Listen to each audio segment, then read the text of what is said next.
हमारा आता है मैनुअल ब्रीदिंग का, जैसे मानिए कि हमने BPM 18 दिया हुआ है, लेकिन इसके बाद भी हमको मैनुअल ब्रीदिंग पेशेंट को थोड़ा सा डिस्ट्रक्शन किया, कुछ ऐसा दम फूल रहा है तो उसका मैनुअल ब्रीदिंग के लिए यहाँ से आप एक बार प्रेस करेंगे। देखिए यहाँ से ब्लैक कलर से आया और एक मैनुअल ब्रीदिंग हो गई। ठीक है, इसके बाद हमारा आता है इंस्पिरेटरी होल्ड का। जैसे सपोज किसी पेशेंट का चेस्ट का एक्सरे करना है तो हम तो ये नहीं बोल सकते हैं ना कि पेशेंट को भी इंस्पिरेटरी होल्ड करो, वो तो पूरा अनकॉन्शियस पड़ा हुआ है, इसकी वजह से अपने सांस रोको भैया। यहाँ से हमको क्या करेंगे, अनलॉक करेंगे, अनलॉक करने के बाद इंस्पिरेटरी होल्ड करेंगे और तब तक जब तक ये दबा रहेंगे इंस्पिरेटरी होल्ड करेंगे और एक लोग एक्सपोजर मारेंगे चेस्ट पे एक्सरे में।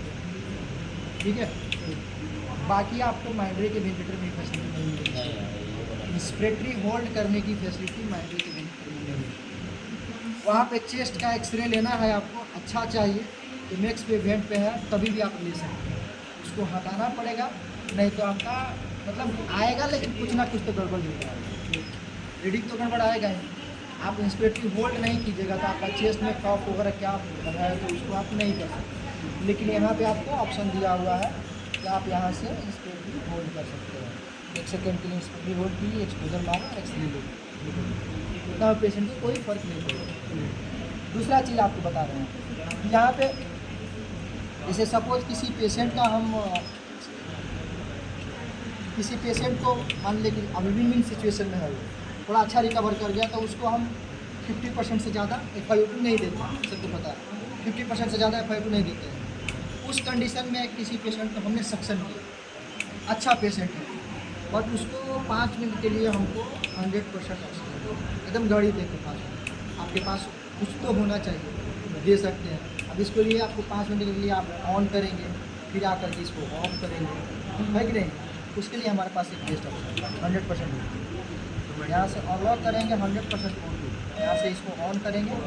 कितने टाइम के लिए देना है, 0 से लेकर के 1 से लेकर के 10 सेकेंड तक आप दे सकते हैं। सपोज हमने 5 मिनट के लिए रखा, 5 मिनट के लिए यहाँ से टाइम काउंट होना चाहिए।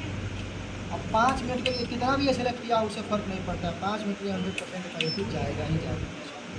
तो जब भी पेशेंट को सक्शन करेंगे कुछ करेंगे तो उसको थोड़ा सा ऑक्सीजन चाहिए रहता है कि उसमें उसका क्या होता है, सिचुएशन थोड़ा सा डाउन होने लगता है, उस टाइम के लिए यहाँ पे देखिए दिया 40 सेकेंड ऐसे और वे एक बार खत्म हो जाएगा। अब आपको आते हैं लूप्स एंड ग्राफ्स पे। जैसे जिस मोड में हम चल रहे हैं, ये BPM है, ये स्पॉन्टेनियस BPM। ये स्पॉन्टेनियस BPM क्या होता है, BPM जो हम मशीन से दे रहे हैं पेशेंट को। ये स्पॉन्टेनियस BPM ये है कि पेशेंट कभी एफर्ट किया, आपको कैसे पता चलेगा, यहाँ पे आपको दिखाएगा कि पेशेंट ट्रिगर किया, लेकिन ये आपका सपोज मान लीजिए कि ये जैसे अभी आपको दिखा रहे हैं ना, यहाँ से हम मान लीजिए कि यहाँ पे दबाए, पेशेंट ट्रिगर किया और चला गया, आप नहीं देख पाए लेकिन यहाँ पे रहेगा। ठीक है, ये फैसिलिटी आपको मैंडेटरी है, ये आपको काउंट करके रखिए कि इस मिनट में पेशेंट, और इसको आप वहाँ से भी बैठ के देख सकते हैं कि पेशेंट एक लिया है, एक स्पॉन्टेनियस। ठीक है, जैसे मानिए फिर से दोबारा बताता हूँ जी, टाइम नहीं बताएगा, जस्ट बताएगा कि कितना बार किया है, कितना बार किया है, काउंट करके बताएगा। वो टाइम कैसे बता सकता है, कितना बार काउंट करके हम ये आपको बता सकता है।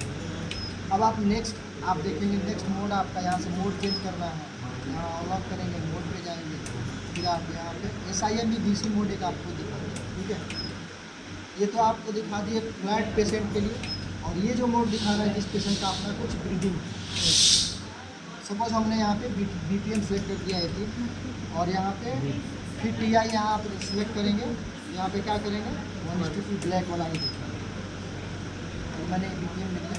यहाँ एक आता है PPSB टर्म आता है।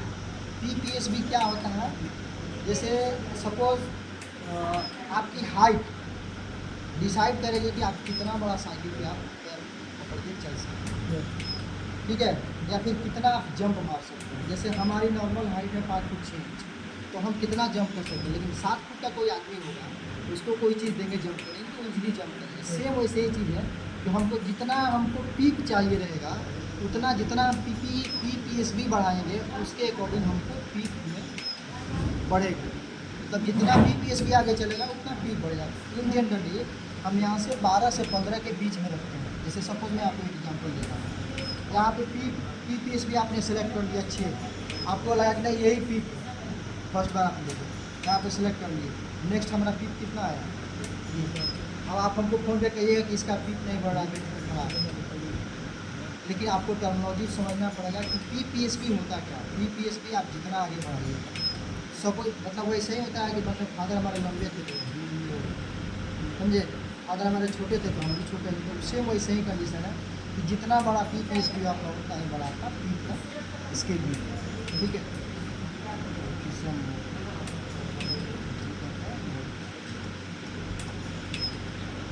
PPSP यहाँ पे हम 12-13 रखेंगे, सपोज 12 रखेंगे, तो हमको पीप चाहिए तो 0 से लेकर 7 के बीच में हमको पीप चाहिए। हमारा 6 चाहिए तो हमारा इसमें काम चलेगा, लेकिन उससे भी ज़्यादा चाहिए, 6 से भी ज़्यादा चाहिए, 7 से भी ज़्यादा चाहिए, तो हमको 12 के बजाय 18, 15, 16, 20, 40 तक जा सकते हैं, 35 तक जा सकते हैं। यहाँ पे हम 6 अपना पीप ले सकते हैं। यहाँ प्रेशर के लिए कुछ भी होता है, आप रिजल्ट के केस में -1.5 एक स्टैंडर्ड वैल्यू है, आपको प्रेशर रखना है।